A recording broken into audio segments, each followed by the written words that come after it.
Hi friends, welcome to with me Armenia.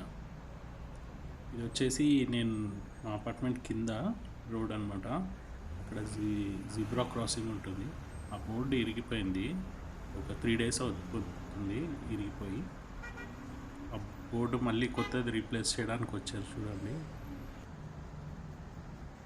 ఇట్లాంటి work చేసేవాళ్ళు maximum age వాళ్ళే ఉంటారు. ఇలాంటి వర్క్ ఇంకా ఎలక్ట్రికల్ది ఏమైనా ప్రాబ్లం ఉన్నా ప్రతి ఒక్కటి ఇట్లాంటి ఏజ్ వాళ్ళే వస్తారనమాట. ఇక్కడ జీబ్రా క్రాసింగ్ చాలా ఇంపార్టెంట్ అనమాట. అందరు క్రాస్ చేసేది జీబ్రా క్రాసింగ్ దగ్గర నుంచే క్రాస్ చేస్తారు. వెహికల్స్ కూడా జీబ్రా క్రాసింగ్లో ఎవరైనా క్రాస్ చేస్తుంటే వాళ్ళు ఆగిపోతారు, స్టాప్ అయిపోతారు. వాళ్ళు ఏమీ హార్న్ కొట్టరు. వాళ్ళు స్టాప్ అయిపోయి మనం క్రాస్ చేసిన తర్వాత మళ్ళీ వాళ్ళు వెళ్తారనమాట. అందుకని వచ్చే కార్స్కి కూడా బోర్డు విజిబిలిటీ ఉండాలి కదా, ఇక్కడ సైన్ ఉంది అని చెప్పి ఆ బోర్డు ఉంటే వాళ్ళకి కూడా కొద్దిగా తెలుస్తుంది అనమాట.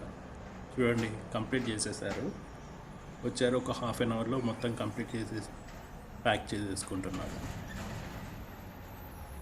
మనం కూడా ఇట్లా జీబ్రా క్రాసింగ్లోనే రోడ్డు క్రాస్ చేయాలి అని మనం కూడా డిసైడ్ చేసుకుంటే మనకు కూడా సేఫ్ ఉంటుంది అనమాట.